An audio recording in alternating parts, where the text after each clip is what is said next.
Louvado seja nosso Senhor Jesus Cristo, para sempre seja Deus louvado e amado. Amados irmãos e irmãs, hoje é domingo, dia do Senhor, e a nossa nutrição diária para nós hoje, o Evangelho de Mateus, capítulo 16, e dos versículos do 13 ao 19. Naquele tempo, Jesus foi à casa de Cesaré de Filipe e ali perguntou aos seus discípulos: quem dizem os homens ser o filho do homem? Eles responderam: alguns dizem que é João Batista, outros que é Elias, outros ainda que é Jeremias ou algum dos profetas. Então Jesus lhes perguntou: e vós, quem dizeis que eu sou? Simão Pedro respondeu: tu és o Messias, o Filho do Deus vivo. Respondendo, Jesus lhes disse: feliz és tu, Simão, filho de Jonas, porque não foi um ser humano que te revelou isso, mas o meu Pai que está no céu.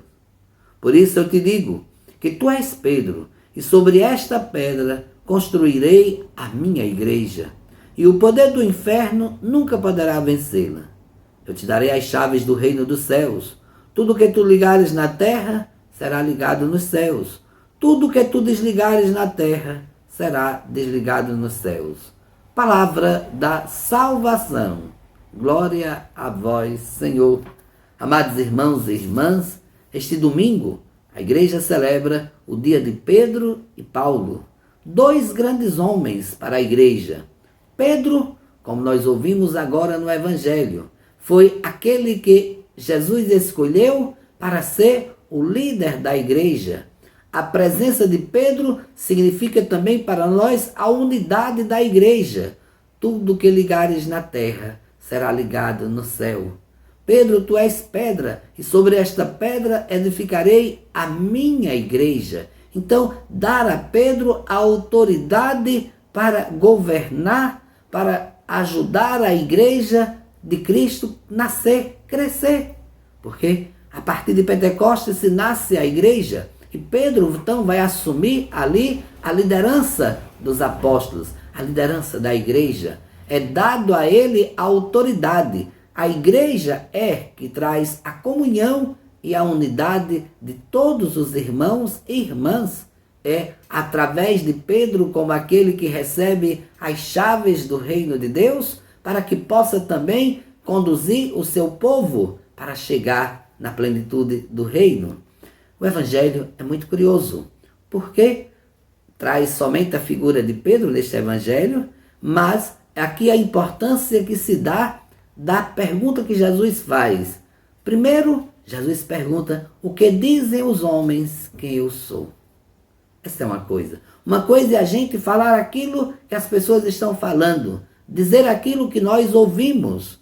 E aí há muitas especulações. E eles vão dizer a Jesus: ora, dizem que tu és Elias, que tu és Jeremias, João Batista, algum dos profetas. Ou seja, essa era a especulação que se tinha no momento sobre a pessoa de Jesus.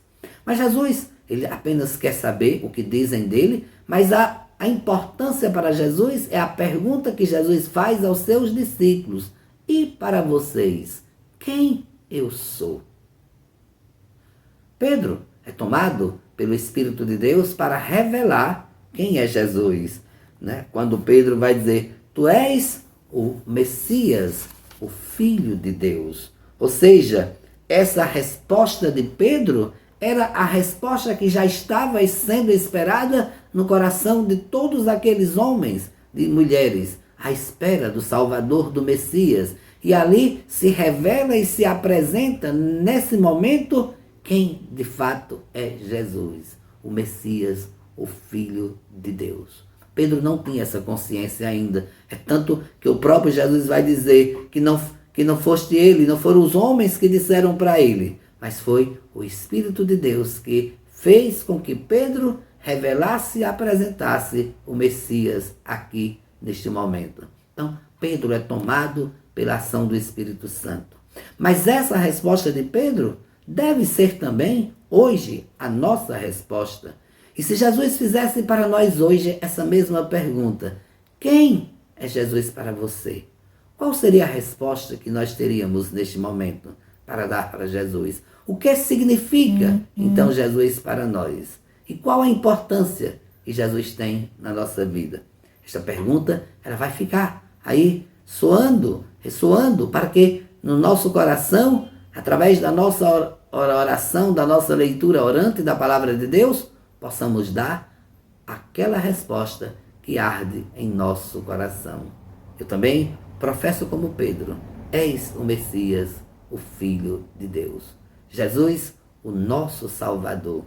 Ele que abriu as portas com o seu sacrifício para que todos, por ele, fossem salvos.